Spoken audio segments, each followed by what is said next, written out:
This is for entertainment purposes only to educate the illusion. This video right here changes everything. This is the ultimate plan. Wake up, folks. Where the president absolutely exceeded expectations. And just how bad was this for Democrats? Well, in 2016, Hillary Clinton carried Miami-Dade by about 300,000 votes. It appears that Joe Biden won Miami-Dade, but by just about 80,000.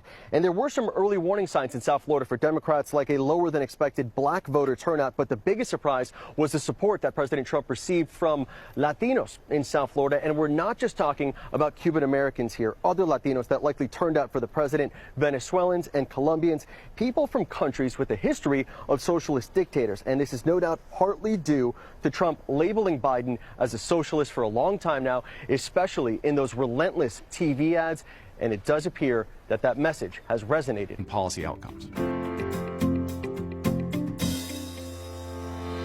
One of my papers, called Make It Rain, is about retrospective voting and the impact of natural disasters on electoral outcomes.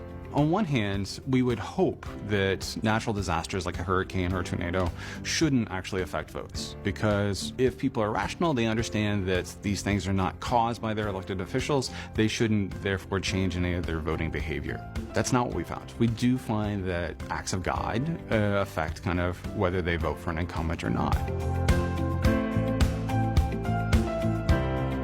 The political response, both at the local level, the state level, and the federal level, all those condition kind of voter response.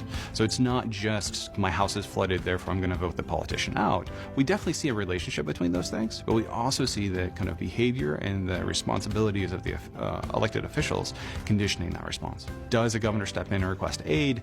Does a president grant that aid? Does FEMA come in? How much aid is provided? All of those things more than make up for any kind of sustained damage that a household has received. Fundamentally, people look to the federal government the most in terms of their responses. If a governor requests and is granted, then both officials are rewarded for their behavior, for giving federal monies to the affected people.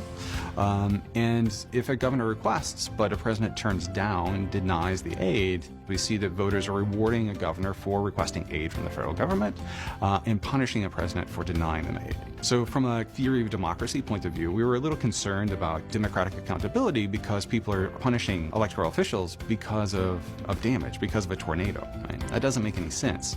But yet, at the same time, we do see citizens making a change based on the actions of their elected official, which gives us a whole lot of hope for democracy.